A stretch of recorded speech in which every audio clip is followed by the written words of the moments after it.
Golden Knights having great success so far this year. Does that put any pressure on you guys to succeed in this Who are the year? Golden Knights? No, only pressure is that the sniping of people saying you got to do as good as them. It's just good. Vegas is treating us well, and I think the record doesn't show how hard that we work, and it's tough in that way, but it's good for us in the inner circle to understand what we have going on in Vegas, and if we just continue to trust and believe in each other, the sky's the limit for this team, and I'm blessed to be a part of it. Our expectations maybe at the start of the season were a little unrealistic. Man, we're not even worried about the playoffs right now. What we do is we take it week by week. We gotta worry about next week. You start looking ahead and you start looking over people, you might not even make it. So that being said, to me, Urban Meyer is one of the lowest pieces of garbage there is on this earth. You are tuned in to Straight Bet Sports live on the Gorilla Cross Radio Network.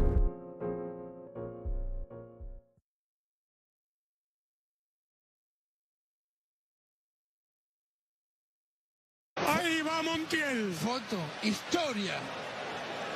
Que Dios lo acompañe. Ahí va Montiel con la ilusión de todos los argentinos. Contra Loris. Gonzalo Montiel. Va Montiel. Montiel, ¡gol!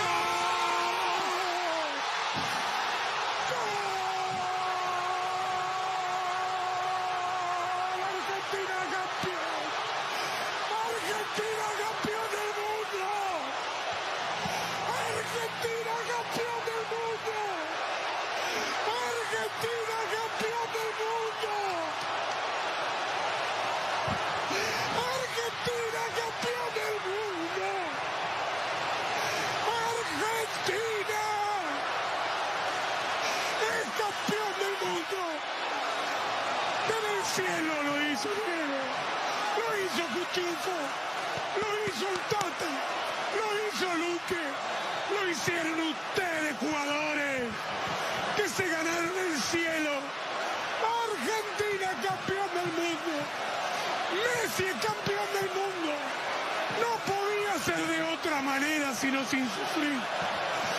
Argentina, la selección argentina de Lionel Scaloni es campeón del mundo. Argentina. Argentina campeón del mundo, bicho. Manolo. 36 años. Esperando, querido compatriota. Le grítele usted también en casa. Argentina. Argentina. Es campeón del mundo. Ah, man, Joe said it best on Facebook. What a way to start the show. You heard it there. You see me with the jersey. You can hear my voice is already gone, man. I had to start the show like that. You guys have no idea. I was 2 years old the last time Argentina won the World Cup, so I didn't remember watching it whatsoever. 36 years in the making, man. Listening to Andres Cantor, go crazy the way he did. You guys know he's Argentinian, so obviously it meant so much to him being around the sport of soccer and sports throughout his whole life. So it's just amazing to watch that, man. It gives me chills. I watched it over 100 times already. But man, it is what it is. You already know. Jose V, Straight Bet Sports. We are coming to you live from the Gorilla Cross Radio Network here in downtown Las Vegas, Nevada. Quan 59, Jalen G, Jose V up in the studio. We do got a guest tonight, which we're going to get to here shortly. And I just want to say, man, thank you to each and every one of you that's been a part of the show here. 2.5 years running, man. We've had a great time. A lot of good things going on. A lot of good things. I'm just excited because there's a lot more that's going to happen. The show ain't over. We got a lot more to come. But what's up, Jalen? You good, my guy? How you doing this evening? I'm doing pretty good, man. You know, Christmas week. Had exciting football this weekend. Just doing good. Blessed. Christmas is right around the corner, my man. How was your weekend, though? You had a good weekend? Yes, sir. Spent some time with my daughter, you know. Got to watch some exciting football. Okay. You know, so, Raiders won. We're going to talk about that later, though. Yeah, man. That was a crazy win. We definitely going to talk about that. Anything football related right now is getting crazy because it's towards the end. Yeah, playoffs are right around the corner. And there's a lot of teams that don't have the greatest of records, but they're still in the hunt. So we definitely got to talk about all that. Let's go ahead and bring in our guy, our homie. You know him already before I did. Obviously, we all know him. He's in the media game, been out here forever. Also a UNLV alumni. Not just a gentleman that's here in the media, but a gentleman that covers his school. He knows everything about it. He is our guy, Terrel Emerson from Talk That Talk Radio. What's good, my guy? How you doing? What's going on, guys? What's going on? I appreciate you guys for having me. Thank you again. Thank you again. Yeah, man. Go Rebels, right? Hey, long time coming, my man. You and I have been talking about having you on the show for a minute now.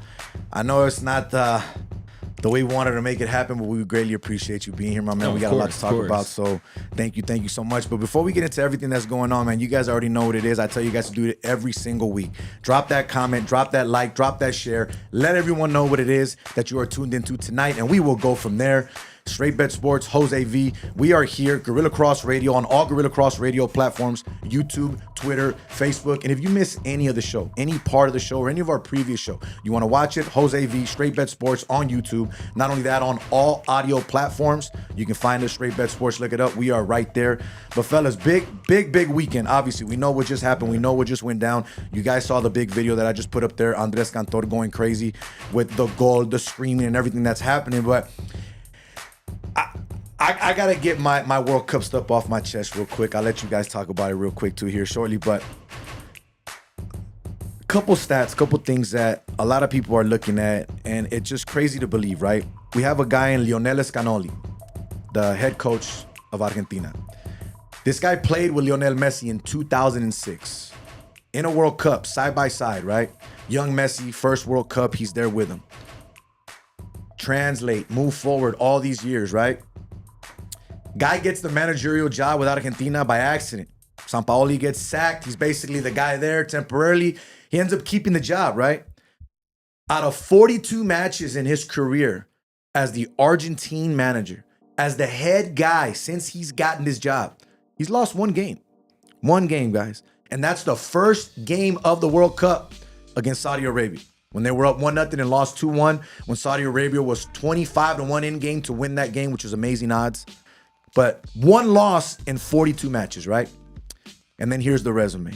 The most important part of everything. You got one Finalisma trophy, which a lot of people say it's not that big of a tournament. I get it. But you still have to go to Italy and beat Italy on their home turf. That was one. You get a Copa America trophy, ending a 20-year 8 trophy drought for Argentina. That's another one, right? And giving Messi his big first country tournament title, right? And then the biggest one of them all, 36 years in the making, Maradona with the hand of God in 86 in Mexico to win the World Cup.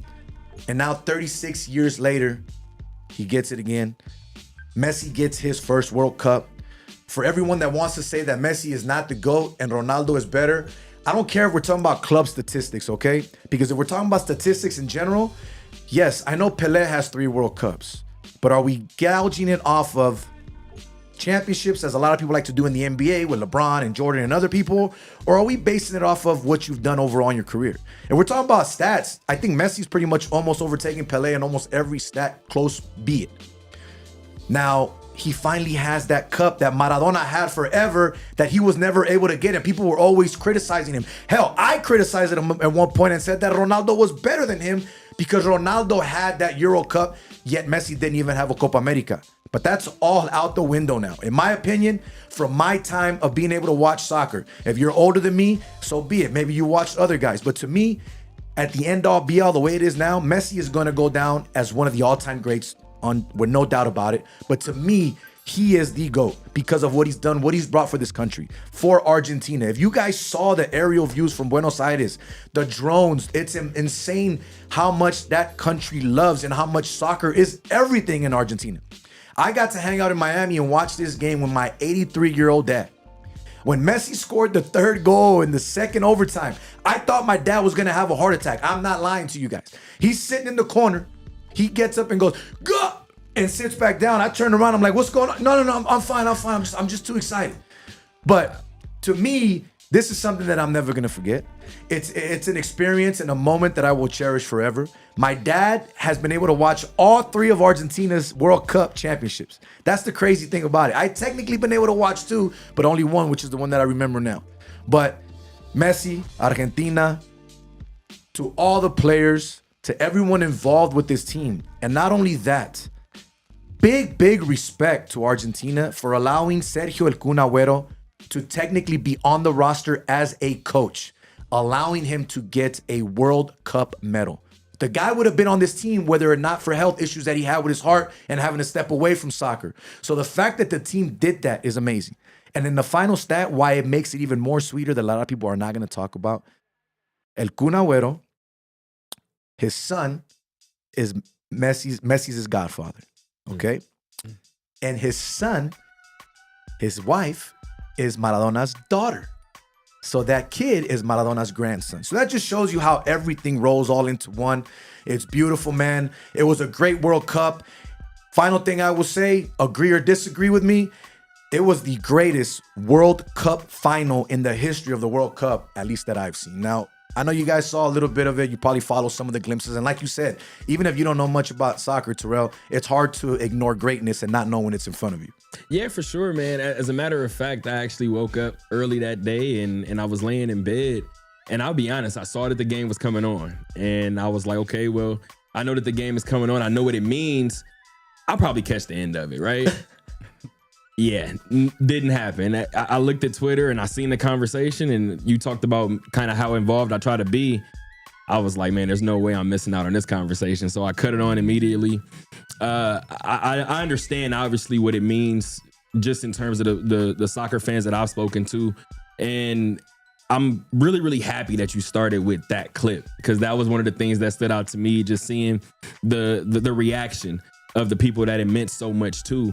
And I mean, to be honest with you, I cried when the Packers won a title about a decade ago. So I can only imagine how an entire country feels, you know what I mean? So just from that perspective, as I said before, it's impossible to witness something like that and not feel some type of tie to it, especially being a sports fan. What are your thoughts, my guy? Well, I feel very honored to be able to get a chance to watch the game. Like, Okay. I worked at nighttime. Okay. I got off at 4:30, so I woke up at 7:30. I got able to watch the game, and all respects to France as well too. Oh yeah, great. Yeah, Mbappe, man, Bro, he got down, bro, to score 3 goals to bring his team. And then, like he said too, I was on Twitter. It's people I thought didn't even watch soccer. Really, honestly, was talking about it. So, you know, it was just a great thing to be a part of and experience. So I thought it was really good. So. Can I ask one question if possible? Of course, go for it. What you got? So I've been waiting to speak to a diehard soccer fan to ask this question. Now, we understand Bron had that 51-point triple-double in game 1 against Golden State in the NBA Finals, right? Correct. Mbappe scoring 3 goals in a loss like that, is that the equivalent of Bron doing that game 1 performance in a game 7 and losing? I'm trying to figure out what type of equivalent that is, because if I'm Mbappe, I understand it's a team sport, but if I'm in a locker room, it's going to take me a little longer to get dressed. What do you think? I'll let you jump on this one first because I saw you smiling. I'm be honest, yeah. Honestly, hell yeah. He scored 2 goals in 2 minutes. He scored 2 goals in 2 minutes. That was crazy, you know. So I feel, and it's for the World Cup, you know, on the biggest stage of them all, you know, millions of people watching that game, you know. It is Messi's last, you know. That's World what they're Cup, saying. so- That's what they're saying. If I'm him, I'll chill out too. I wouldn't try to come back. Too early. Yeah, You're I gonna mean, be 39.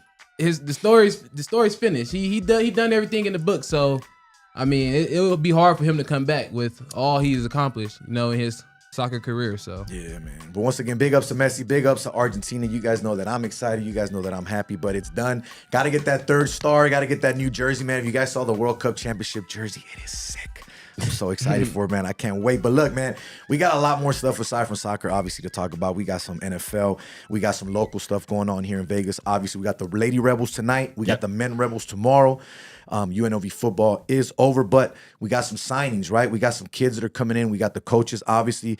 Big name in Bobby Petrino. I haven't been able to talk to anyone since this signing, so I'm actually glad that I have both of you here in the studio tonight. Obviously, you being a former player, you still follow the team. You have ties to a lot of your family, as you like to call it. They're not just players anymore, and you have the full tie. You know what I mean? You're Right. there. You're there 24/7. You're covering everything. So let's jump into some Lady Rebels, because I haven't talked much Lady Rebels since the season started. Haven't had an opportunity to get out there yet, but I know they went on the road recently to Oklahoma State. Yep. That was a tough one there. They got blown out of the water, if we're being honest. Yeah. During the season, you're going to have those games. Obviously, you don't want to see those type of games. You never want to go into a team like that, especially a Big 12 team, and get beat the way you did. If you're a Mountain West team, you want to go out there and show that our conference is legit and we can fight and play against these type of teams, right? But what did you see in that game? And so far, what have you seen from the Lady Rebels this season? Well, I want to start by saying I don't think any Power 5 school, regardless of that last outcome, are going to look at the Lady Rebels on the schedule and downplay them. I don't think I think that time has probably passed, to be honest with you. But, I mean, from what I've seen this season is I've seen a team who now knows what the finish line looks like. And one of the things that I try not to do, but it tends to happen in this field, we tend to merge sports, right? And the thing I always liken it to is the first, this is insane that we can talk about it, but maybe the first 3 times that Bron went to the finals, like back to back, we began to see a different LeBron during the regular season. And that's what we're kind of getting with the Lady Rebels. The Lady Rebels tasted not only a Mountain West regular season title last year, but they captured the conference title as well. And not only that, you kind of get, let's be honest, you kind of get shafted in terms of the seedings. You have to go to Arizona. You give Arizona a scare. I mean, this team is playing with the end goal in mind, and you can kind of see it at times. It does appear that this team gets to kind of flowing through the motions at certain times.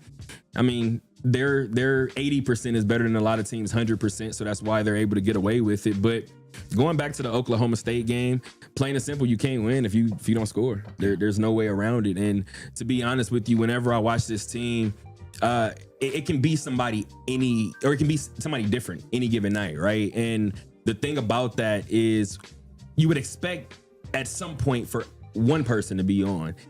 And in that last game, it was kind of just one of those moments. Everybody was off. And obviously it's a long season, so you can kind of expect things like that to happen, but you typically hope it doesn't happen on one of those bigger stages in the non-conference season. So 11 games into the season, obviously we know the names, we know who the main stars are that were here, that were coming, that we're going to be starting, that we're going to be playing, but is there any one particular name that has stood out for you that you don't feel anyone's giving too much credit or talking about?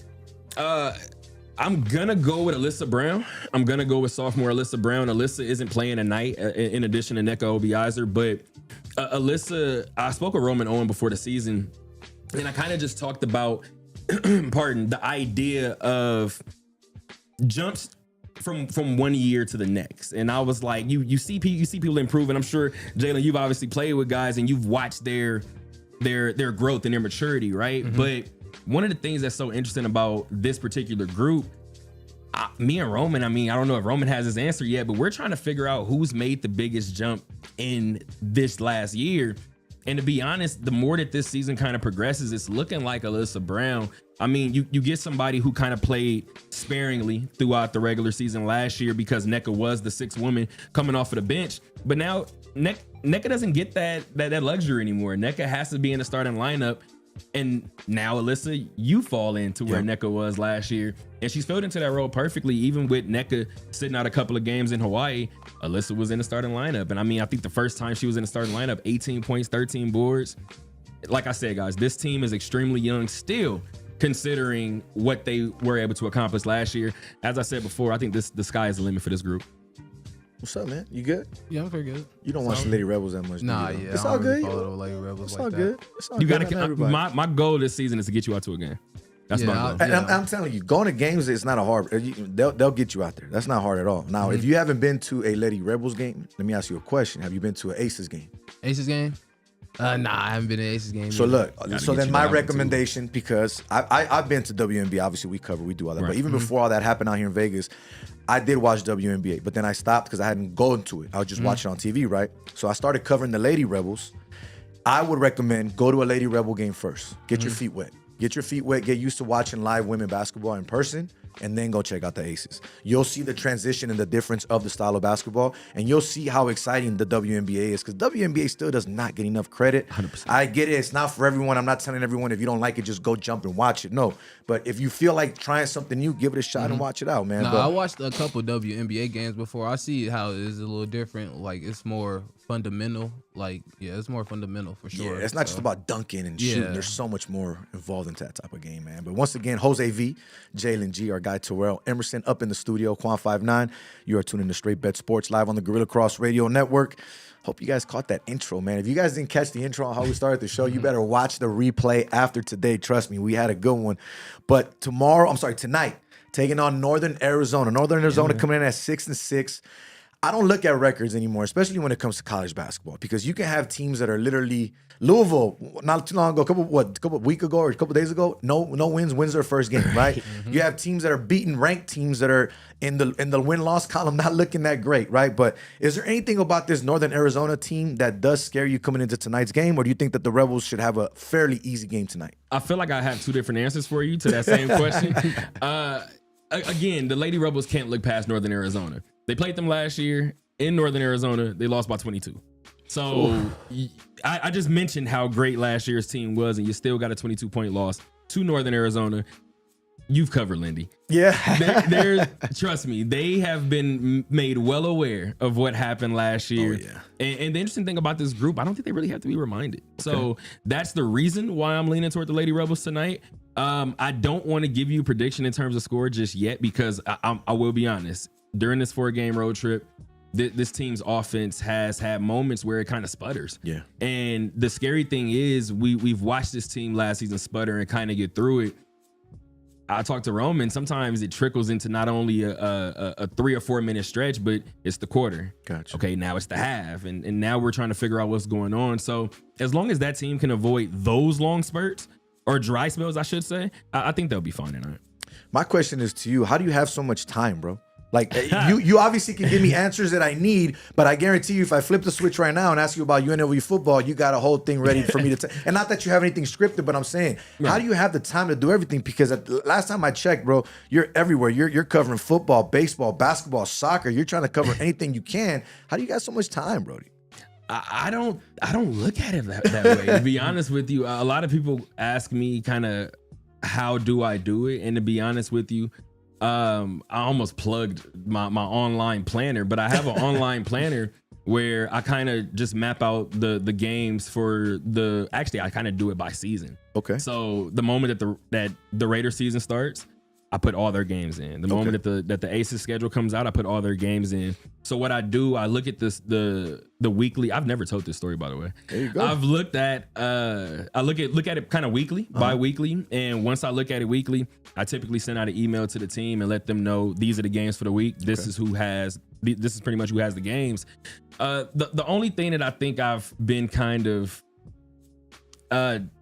different about when I'm at games is, you've probably been next to me before when I'm covering 2 games at once. Bunch of times, yeah. And that's the only time that I'd never really do more than 2 at once, but that's the max that I can do. Typically, it's a game in front of me and there's a game on an iPad. And I still got to handle interviews in both, press conference in one. But to be honest with you, I try not to look at it that way. Okay. I mean, similar to what Jalen said, I used to work overnight security. Okay. Just recently started bartending. Okay. So that kind of keeps me busy in the morning. Definitely. So, I typically find things to juggle. I'm just saying, man, you be all over the place. And what you just said about having a game here and there, remember, we're at the Dollar Loan Center when UNLV played against Hawaii. You showed up, sat next to me. You literally pulled out your Mac and your iPad, just like I got right here in front of me. Yeah, and man. you had your setup and you had your games going. But it's crazy because you even added the Ignite, the G League Ignite. You were out there last night tweeting like crazy. The reason I say this, I realize there's certain people I got to get my notifications on. I don't use Twitter the way I should. And I turned your notifications on recently, so my thing will be blowing up. I'm like, what's going on? I'm like, oh, he's at the Ignite game. But that's good for someone like me because I don't have time to follow everything. So if I got someone like yourself that I know, oh, I see him from time to time. We do media, but he's out everywhere. That helps me be able to follow and catch up on everything. So you're doing great work, man. I'm being dead honest with you. I love what you've been doing and everything that you are doing. You're out there grinding like crazy. And I love seeing that because at the end of the day, that motivates me. You know what I mean? I don't stop grinding either. I love to learn from afar and learn from everyone. And like I said it before, I'm here to build bridges, not burn them. The farther that I go, the farther we all go. And that's the way it should be with everybody, man. Absolutely. Now, Absolutely. UNLV football. Yeah, man. I want to talk to both of y'all about this one. It's going to be good. All right. So obviously we already know about Odom. Coach Odom is here. You know what I mean? At first I was kind of skeptical. I had a few conversations with a few people, hit on my guy Joe Rigo, you know, things of that nature. And spoke to some people about how they felt and how I felt. Not gonna say how other people told me, but at first I was kind of against it. I'm not gonna lie. I even tweeted it out right away. Here I posted that video, that meme of a water boy. Oh, we suck again. You know what I mean? Like, and I'm like, and then I thought about it. The next day I took everything down. I normally don't take tweets down. I say if I put it, so be it. I'll live and die by it. If you murder me, murder me. But then I thought about it and I said, first, I cover the team. Second, if I want to cover this team and have people respect me for it, I could give my biased opinion, but I also have to give it the right way. I can't be stupid about it, right? So I took a step back. I did some more research, looked into it more. Not a bad hire. Obviously, we still want to see what can happen on the field moving forward. Now, do I think, and we talked about this before, do I think, and I agree that they should have gave Marcus one more year? 100%. I'm not saying that, oh, good, Marcus is gone, I'm glad we brought in Odom. But I don't think that Odom is a bad hire since they got rid of Marcus. You know what I mean? You look at his pedigree, you look at his record, I get it, 500, but you're in the SEC 4 years in a row. You get to a bowl game 3 years in a row. I don't care the record. That's not easy to do, regardless in college football, right? For sure. But the big one now, obviously, is Bobby Petrino. Bobby, the homie Bobby coming in. That one to me, I get the off the field, the personal issues, whatever it was. But if we're being real, the guy really hasn't been involved with domestic violence stuff or anything top. Yeah, he had some women issues or whatever it is he wanted to do. But if we're being honest, at the end of the day, he is a great offensive mind when it comes to college football. You know what I mean? And for you to bring in someone like him that was just a head coach at Montana State, I believe it was. It was Missouri State. Missouri State, right? Head coach and him to dip out, granted, it does look like a stepping stone job, right? Oh, yeah, like he's going to take this to try to get another big job. But I'll take it if it's for 1 or 2 years. Because I honestly, I believe, and Doug coming back, I think that's good. That is huge because you're bringing back your offensive leader that controls that team. And not just the offensive leader. He's the leader of that team in the locker room from what I've heard from a lot of people. You know what I mean? Obviously, I'm not in the locker room. I can't speak for that. But I think Bobby Petrino is going to help Doug's game tremendously. As long as Doug stays in there, listens, is humble, and does what he has to do, which I'm pretty sure he will. Exactly. I like the hire. And of course, the overall offensive line, the running backs, the receivers, what are we going to see? You know what I mean? Like, I'm so curious to what Bobby is already putting together because you know he's already out on the recruiting trail. He's bringing in one of his guys from Arkansas, one of Odom's guys from Arkansas on the offensive line. So they're getting ready, man. If I'm being honest with you, I think the Bobby Petrino hire is a good fit and match with Odom coming in together because we're bringing in guys that are more known at a bigger, higher level in a conference. We're not just bringing in a guy that's getting his first job. We're not bringing in, with all due respect to Tony Sanchez, a guy coming in out of high school to get his first college job. I know Marcus had experience in the college ranks, but he had never been a head coach. You see what I'm saying? Barry has that. Bobby has that. So now you have two guys that are the front runners of running that team that are ex-head coaches. I'm all for it, man. How do you feel? I'll let you go first since you're a former player. How do you feel about both hires? You talked about Bob Barry last week, but how do you feel about Bobby this week? I'm very excited, honestly, for both hires. I feel like that's huge for UNLV with Doug, with his talent, you know, being able to run the ball, also his arm strength too. I feel like with Ricky White coming back, I feel like it's I feel like it's gonna help Doug a lot. It's gonna help him develop his game more, make better decision making on the field as well. And also with Barry Odom, 2 weeks ago when he first got hired, we were talking about it on the show. I said that he had to he had to come to Nevada and win all in-state talent. Yeah. And I feel like, and I seen on Twitter, he's been doing that. He's been going to every high school, building relationships with all those coaches and all those players and stuff. And I've been seeing that. So I feel like he's doing a great job. I seen he's been out there recruiting offensive linemen as well. So, and you can't really talk about too much about the transfer portal right now because he just got there. So Yeah. it's gonna get there slowly though. He's gonna pick it up. So Before I get your thoughts, speaking of the transfer portal, Aiden looked like he's going to BYU, right? yeah. Which I had a conversation with a few people about that one before it even happened. I already knew about it, and it was an interesting one because BYU's different. I know you're going to have NILs. I know they might pay you, but the lifestyle is different. Yeah. It's religious. Very If you got a different. girl, Very you know what I different. mean? Things are going to change, Aiden. That's all I'm going to say. That's all I'm going to say. I knew this was coming. Like I said, I had conversations with people before, and it was one of his destinations. And that conversation was said to him. What are you going to do when this and this and this happens because of the type of school that they are? We got our guy Kyle Williams. He's been offered by Fresno State. He just posted it recently. He got offered by Coach Prime from Colorado. Who knows if that's true or not, because a lot of kids like to post things. I believe Right. Kyle, though, I don't think he would do anything like that. If that is true, though, that's an interesting move there. But again, going back to the Bobby Petrino hire for you, Terrell, how do you feel about it? I mean, similar to what Jalen just said, I feel like the Bobby Petrino hire saved my original feelings. No, I'm gonna be honest, because let's just call a spade a spade. UNLV has this habit of, first of all, I've been covering UNLV sports since 2017 when I got to Vegas. Okay. I've covered 3 different head basketball coaches for the Running Rebels. And watching So you got here and started doing it right when I did then, because you've been with Marvin. Yeah. We've been with TJ, and now with Kevin. Oh, okay, cool. Yeah, cool. man. So we've been doing it for the same amount of time. And the interesting thing was I watched those 2 coaching searches, right, happen. And I'll be honest, the first time when after Marvin was fired, I heard Jason Kidd, I heard Mike Miller, I heard Mike Bibby, Petrino. I heard Patino, yeah. which still, I don't know how that name ever came up because it wasn't. I don't know gonna why happen. people keep saying it. Like, it makes no sense to even want Patino here in Vegas, but do as you will. But to be honest, like I said, when I look at this or at that hire this particular time, I thought it was the same thing. A lot of the times when these head coaches are fired, you hear the biggest name. And obviously, I said it on my radio show as well. If I'm Deion Sanders, am I taking the job here in Vegas? No.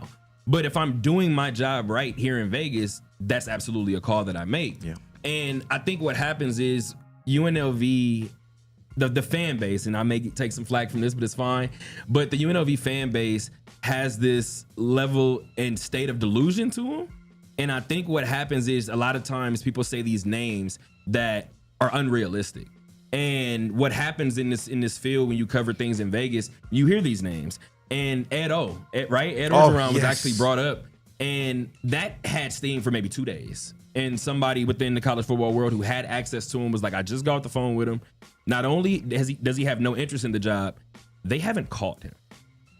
So at what point are we just saying names? At what point are we just saying names? So from that perspective, I do think Barry Odom was already at a disadvantage on the way in, but in a weird way, I feel like he understood that, which is why that Bobby P hire came. And that may be his way of saying, I know you guys are coming in thinking knowing I'm a defensive coach, understanding what I'm going to do.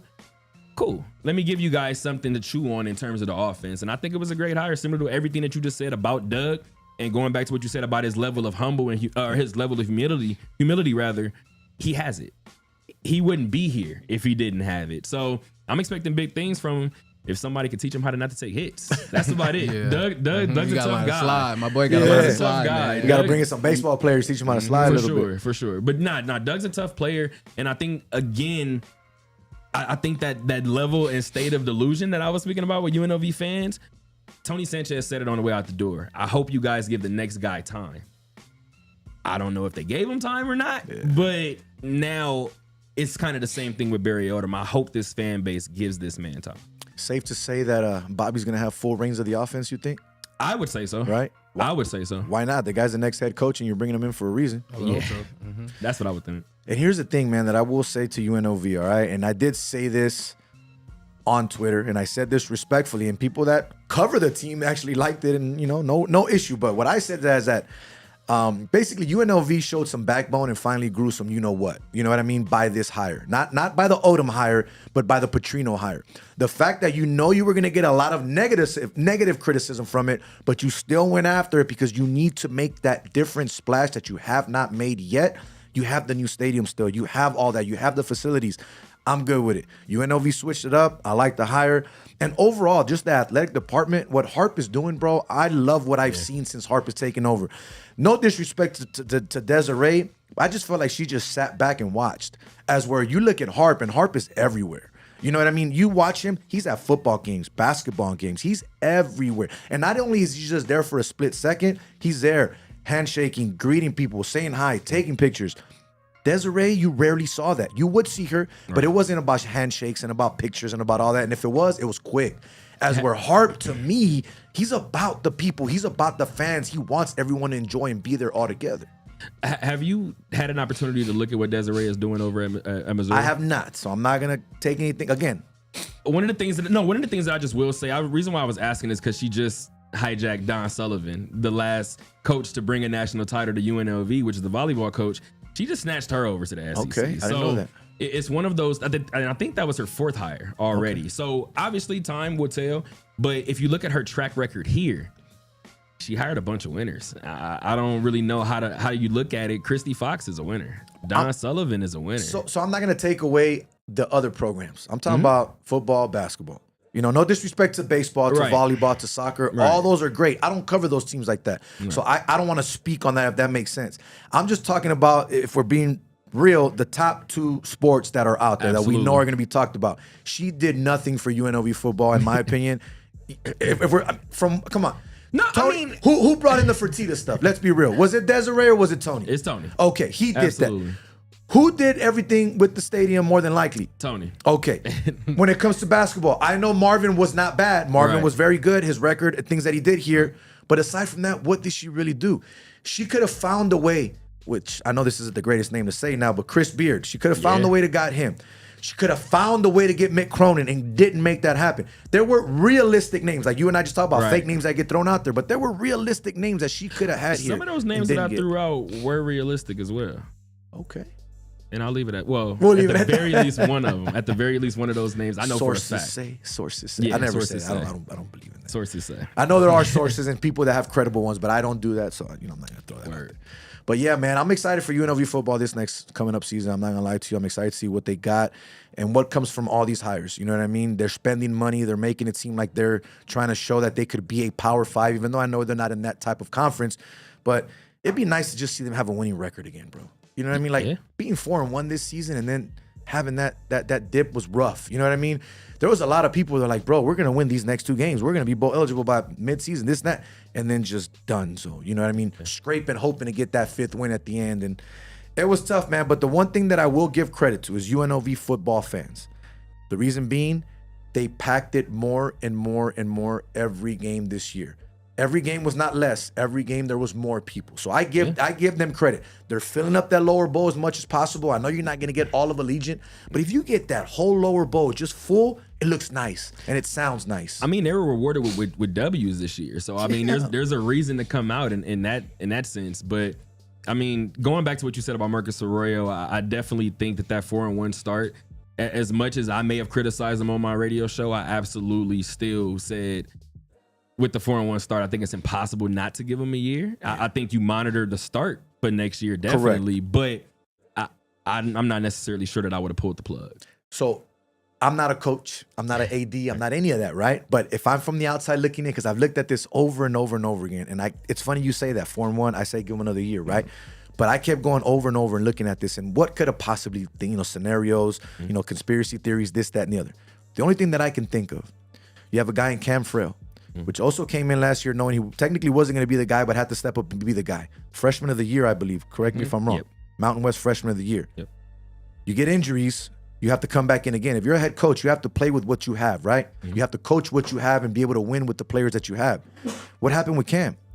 You see what I'm saying? Yeah. He wasn't able to do what he did last year. Now, was that coaching? Was that him as a player? You see what I'm saying? I think that could have played a big picture in it, but who knows? Again, we don't know what happened. Right. Some people say Marcus wasn't Harp's guy. Harp wanted to move on and make his splash.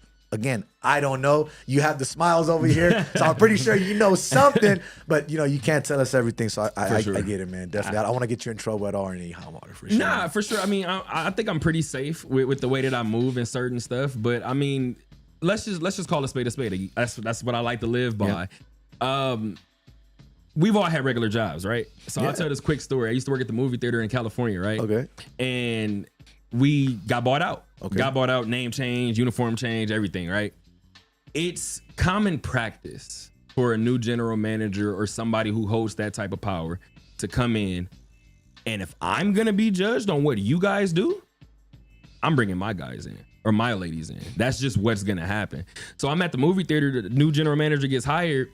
We're like, okay, we feel like our shifts are about to start getting cut. Something just seems weird. And they were like, no shifts are getting cut. Next week, we had 13 new people on the schedule. Oh, we know what's about to happen. People start dropping like flies. So I just don't think people should be any more shocked when it happens in the sporting realm. I mean, not to sound like that, but like you just said, you win those final 2 games, you're bowl eligible. It's impossible to fire you at that point. It was tough though, man. That was the dagger. The fact that they did not end up being bowl eligible was a dagger. Now, one thing that I will say that I did not like opinion-wise that Harp ended up leading with and then basically switched his mind. First it was, well, we're not going to play in a bowl game even if they offer us one. Then it was, oh, we are. But you said we are after you fire the guy. If you're going to do that, at least let the guy coach his final game and let him have that opportunity to coach his players in a bowl game. You know what I mean? But they didn't get one anyways because I think Toledo, whoever it was, ended up winning their game. Somebody did. So it killed out everybody's chances or whatever. But yeah, but at the end of the day, they didn't even have a 6-6 record. I don't want to see a team that doesn't even at least have that, you know what I mean, in there. But sticking to football, we got NFL. I know you cover the Raiders out here as well. You cover all things NFL. Who is your NFL team, by the way? Don't tell me the Raiders. Packer fan, man. Okay. I got Raider ties. Okay. Tim Brown is my cousin, and I'm a name drop for a quick second. Go for it. No, I just wanted to name drop for a quick second. But the reason why is because you asked me my favorite team, and I always like to kind of say that because Tim kind of cringes whenever I say what team I grew up kind of rooting for. But obviously, I have what I call blood ties to the Raiders, but I'm definitely a Packer fan. So Raiders 6-8.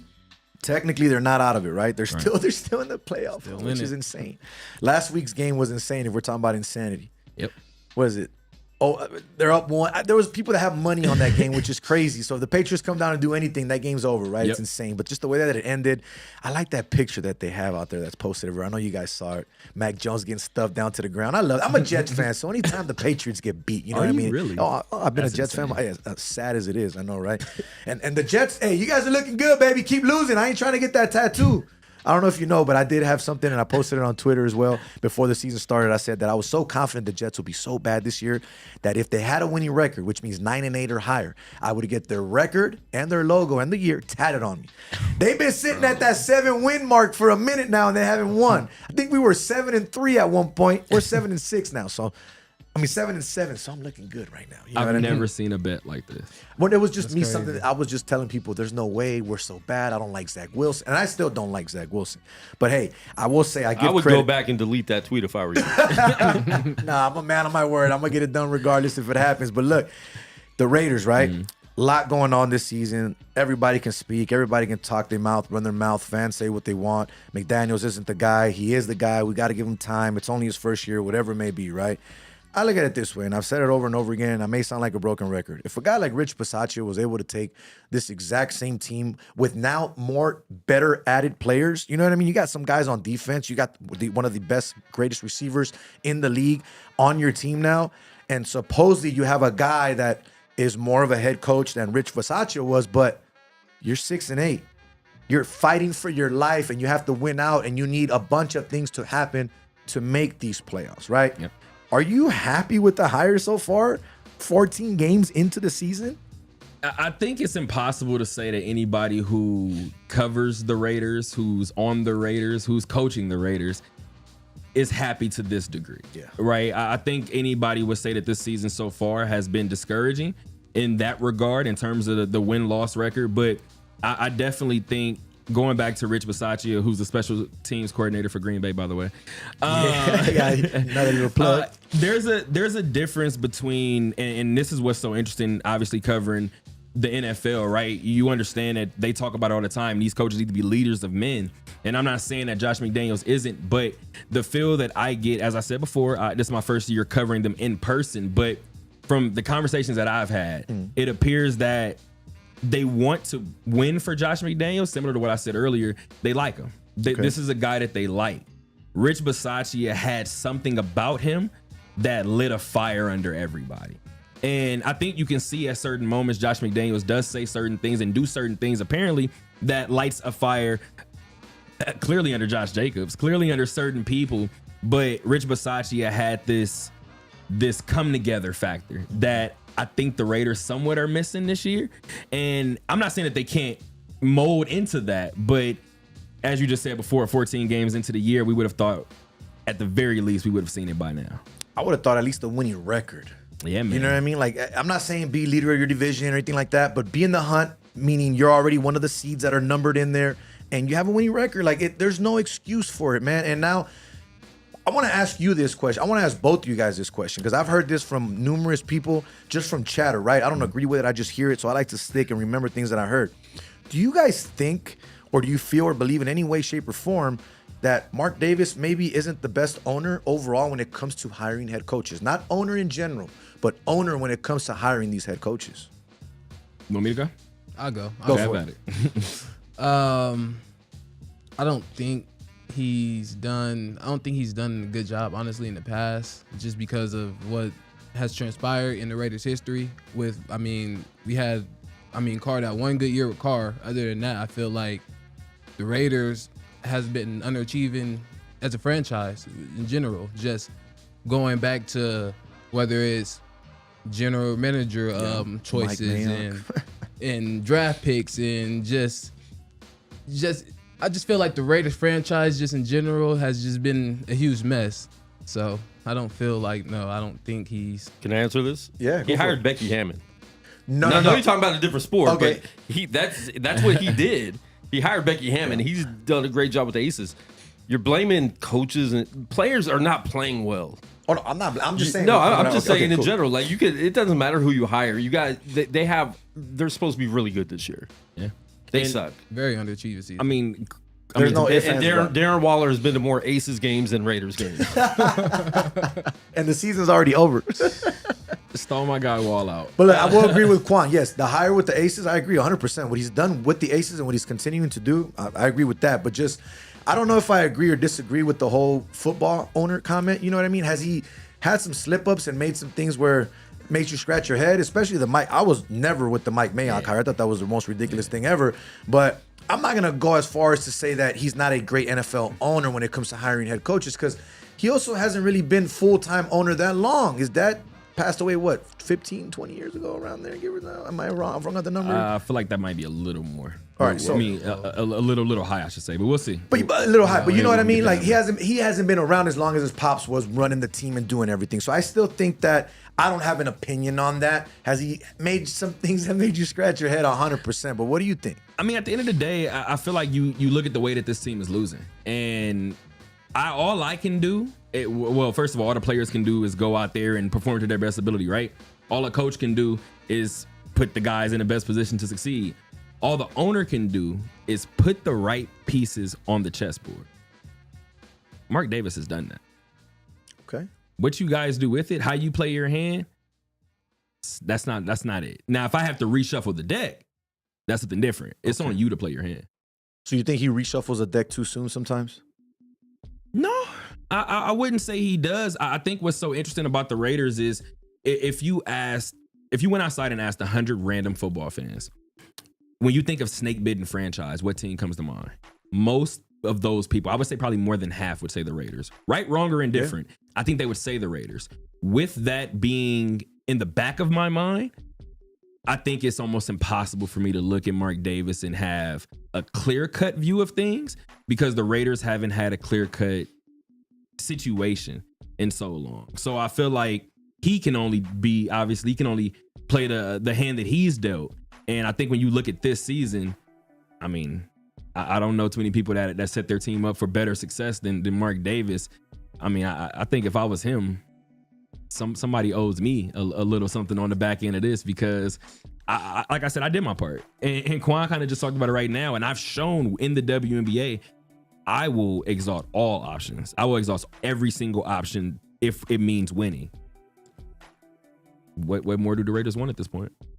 Mark's doing his best, man. The only thing that I will say is that that conversation, I heard it on radio. That's the crazy thing about it, right? You hear it on radio, and you hear it from people that are pretty big in the media, right, locally, and it makes you scratch your head because some of these people continue to get credentialed and they keep getting a lot more access than other people do, right? But yet, if someone like myself were to say something like that, and I agree with it to the fullest, and I'm trying to rip Mark Davis, I won't receive another email from the Raiders for the rest of my life. You know what I mean? But it's just crazy. Again, that was just talked about over radio throughout the week. I heard it, and it was interesting to me, especially the conversation, how it was brought up, and the individual that said it. But, you know, at the end of the day, it is what it is. Everyone has their opinions, right? Not everyone is going to agree with them. You know, you guys know the saying. I'm not going to say because I can't use bad words, but, you know. Anyways, man, we're coming to the end of the show here. We got a few more minutes left. But at the end of the show, normally we like to do our picks of the week, right? So we give out, you could give me just a straight bet winner if you want to give me a point spread winner, whatever you want. I'll give you your time right now while we get our stuff set up. I got to look for my stuff over here as well. I know Jalen has some as well that he wants to give out. Last week, my guy Jalen had the Packers. I do believe Packers come out 24-12, win that game outright against the Rams on Monday Night Football. Barn burner of a game, right? Some crazy game. My pick of the week was the Bengals -3 going on the road against the Bucs. That was a very nice game. If you're watching that, Joe Burrow and the Bengals team in general right now, if I'm being honest with you, if I'm going from last year to this year, I think that this is a better team at this point in the season than they were last year. I think they're a scarier team now in this point of the season than they were last year. Now, if I'm being honest, I don't think Kansas City wants to see the Cincinnati team in the playoffs at any point in time again this year. Because last year, we saw that Cincinnati's not afraid. Their defense can give up points, so can Kansas City's. But both teams can also give up offense. And I think that Cincinnati's defense was actually a lot better last year going into that game. If you follow what they did, and a lot of people didn't give them credit for it, right? Now, the offensive line, that was a huge thing. I think they were giving up sacks like crazy at the end of the season and in the beginning of this season as well. But they've gotten it together. They figured it out. Coaching is doing a great job there in Cincinnati. Bengals are looking good, man. My team to win the Super Bowl, to get to the Super Bowl in the AFC this year was the Steelers. We know damn well that's not going to happen. Bengals definitely looking like that team can be this year, man. But Jalen, what do you got this week for us? Anything in particular that you already looked at that you like?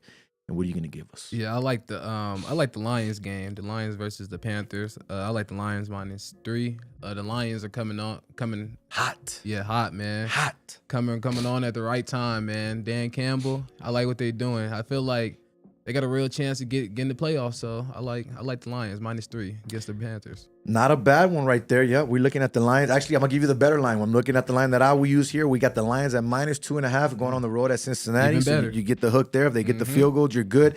And look, man, Detroit, you said it. Dan Campbell, big ups to him. The way that they've been coaching their butts off, man. And not only that, how about Jared Goff, right? Look at this guy's last 5 games. 2 touchdowns, no picks. 2 touchdowns, no picks. 3 touchdowns, no picks. 1 touchdown, no picks. He's not making mistakes. Yeah. And for everyone that said, well, the trade was better, Stafford, obviously it's still early, but he now is understanding the team more. He has the camaraderie with these receivers, with the running backs. He knows his offensive line. He's getting used to the coaches. Everything takes time. We said it earlier with UNLV as well. So our guy, Chris Wynn, I know he's a big Lions fan, guy from Detroit, Michigan. Lions are looking good right now, man. And another thing about that, too, and for what I can say about the Lions, at the beginning of the season, Lions were one of my sleeper teams just because I watched Hard Knocks and I see what the coaches were doing around there, how they were trying to build that culture. And I feel like they weren't doing that just because the cameras were there. I feel like they were doing that because they were really passionate and trying to build something in Detroit, because Detroit, they haven't had a winning culture just in the city in general. They haven't had a winning culture in so long. So I felt like what they're doing there is really real. And I feel like they're just coming along now, and they have a bright future. They have a bright future in Detroit. So it's looking really good, man. And Jared Goff is still young. He's not old. He got a lot of juice left in him. But Terrell, What you got, my guy? You can actually probably tell me the point spread on yours, but I'm actually going to the Golden Knights tonight. And the reason why Oh, is you're giving us because a night game tonight. Okay, let's see. I am. The reason why is up. because the Arizona Coyotes are in town. And my guy Matthew Raftery is at the game tonight. However, this team is under 500 at home. So they're the second best team in the NHL. And Bruce Cassidy actually was asked this question after the last game. How often do you see a team on the upper echelon of the league, upper echelon part of the league, have a bad home record? And kind of what goes into that. And he pulled from his previous experience being Boston. And if you guys want to talk about what Boston looks like this year, they're 17-0-2 at home. That's the almost exact opposite of what the Knights are looking at. I think they're 8-9 on at home this year. Tonight they get what's the Jalen? Give me a professional way as an athlete to say this is a game that we should win. I don't want to call it obviously a stepping stone game. I don't want to call it a lock. But what is this? You have Arizona coming in. The Knights can't afford to lose this game. Game where they should take care of business. That's what we're going to call it. This is a game where the Knights should take care of business. I think they're probably favored. They should be favored, and they should get the job done. So, look, coming in at a -320 favorite, they better take care of business. Get this job done. Yeah, they got to get it done. It's all good, though. That's Terrell's pick of the week. He switched it up. We've never had anyone do that on the show. It's normally a college football pick or football in the NFL. So that was nice. You switched it up on us. All right, so I got to finish it up with my part here. And I'll tell you guys why here shortly. But this will be my final pick of the week here on the show, man. It's been fun. We've had a lot of laughs, a lot of good times, a lot of good things going on here. But it ain't over. Just taking a little bit of break. We're going to talk about that here shortly. But my pick of the week, to finish it all off, I'm going back between two games here. But I'm gonna go with one because it's gonna put a smile on somebody's face here in the studio. Give me the Niners -7 against the Commanders at home. I like the Commanders. I like what Tyler Heineke. I'm glad he's getting that opportunity. Ron Rivera's been coaching his butt off with this team to be able to make them a playoff contender and become a respectable team and not a laughing stock because of the organization of who they are, right? But also the 49ers, man. Brock Purdy is going in there and just playing games. He is not going in there trying to be someone he's not. And that coaching staff has run everything perfectly for this young man since he's been in there. And he has, in my opinion, the best defense in the NFL right now, right behind him to take care of him if he can't make it happen on offense. So with that being said, give me the 49ers this week against the Commanders at home at -7. They'll win by a touchdown or more easily, I believe so. But fellas, we are at the end of the show. Terrell, greatly appreciate you, my guy. Before we let you go, let everyone know where they can find you and everything else you got going on. Oh, well, if you guys want to go ahead and follow me on Twitter, you guys can do so at Sir_Chatterbox. That's SIR_CHATTERBOX. But yeah, man, I appreciate you guys. If you guys want to follow anything that the media company does, it's talkthattalkradio.com. Again, our website is talkthattalkradio.com, and I appreciate you guys just for having us on. Appreciate you, my guy. Definitely. This isn't the last time we'll do this. We're definitely going to have a lot more collabs in the future. Appreciate you. Best of luck in the new year. Merry Christmas and Happy New Year to you and your family. Continued success, my guy. Same thing to you and yours. Appreciate you. Jalen, what you got? Thank you for having me, man. Great show. Great ending of the show, man. We're going to come back stronger next new year. So find me at JalenGraves_ on Twitter. Definitely, man. So I'm going to go ahead and finish it out like this. First, I'll say thank you to the people that are in the studio here right now. Terrell, first time here, not the last time we'll have you on the show, but we greatly appreciate you for making it happen and being a part of it. You are a part of our history, and that will never change. You will always be there, cemented in stone, so thank you. Jalen, you were on my very first ever episode here on Gorilla Cross Radio. You were still an athlete at UNLV. You gave me the time of day. You jumped in the studio with us. You did an amazing job. And now you're finishing up with being my co-host in these last couple weeks. I greatly appreciate you and what you've done and your hard work to continue your craft and not give up on what you want to do and what you love to do, my man. So same to you. Big ups to you. Big respect. Thank you for coming in the studio, doing what you do and what you have done. To my two previous co-hosts in the past, my guy, Rob G., my son's godfather. We've had our ups and downs. We had our issues, but it was fun, man. It was a fun ride. We're good now. Everything is great. Family is family. Relationships are relationships. You move on and you grow and you learn from it. To my guy, EMB, man, you jumped in when you kept bugging me for years and I never hit you up, but that opportunity was there when I did hit you up and you took it and you ran with it and you made the show great. You helped me a lot. You were my producer, my executive producer, like I told you, because you always got the show logs and everything ready for me. So I greatly appreciate you. And for Quan, 5'9", the one and only, man. Everything that you guys see here, the cameras, the studio behind me, every guest that has ever walked through that door for my show, for our show, has said, just like Terrell has said, man, this place is fire. This place is hot. I love this spot. It's amazing. And it is. If you guys have ever been in the studio, I am so grateful and thankful that not only have I been a part of this studio for the last 2.5 years, but that I will continue to do so. I'm not leaving the studio. My show is for a time being. We're taking a seat. We're going to relax for a couple months to get things right, to get our sponsors right. We've had great sponsors throughout the years as well. Our guy that started it all off with us, Joshua LaFont from Simply Vegas Real Estate, was my guy for 2 years and gave me that opportunity and said, I'm going to jump with you because I believe in you and we're going to make this show happen. To our guy, Eric Navarro from our Line 'em Up by Eric, my personal barber, he jumped in with me as well and said, I believe in you. I love it. I love what you're doing and I know you're going to make it and you're going to be out there someday. And again, I've said it over and over again. These people say me, but it's not about me. It's about everyone that has been a part of this show. It's about building bridges and making them go as far as we can, and we can all go as far as we want. And to the final thing that I will say, dreams too come true as long as you don't give up. Don't ever listen to what anybody tells you on the negative side. I interned on Fox Sports Radio for 2.5 years. When I decided to dip, I was told, you are never going to make it on internet radio. You are making a huge mistake. I'll see you calling me in the next couple weeks to come back and work on my show. It's been 2.5 years. I've been on this show. I've been on this radio station, and I made it happen. Don't ever, ever let anyone tell you that you cannot make your dreams come true, because I did, and I'm not going to stop. So Jalen, Terrel, Quan, everyone that's ever been a part of the show, I greatly appreciate you guys.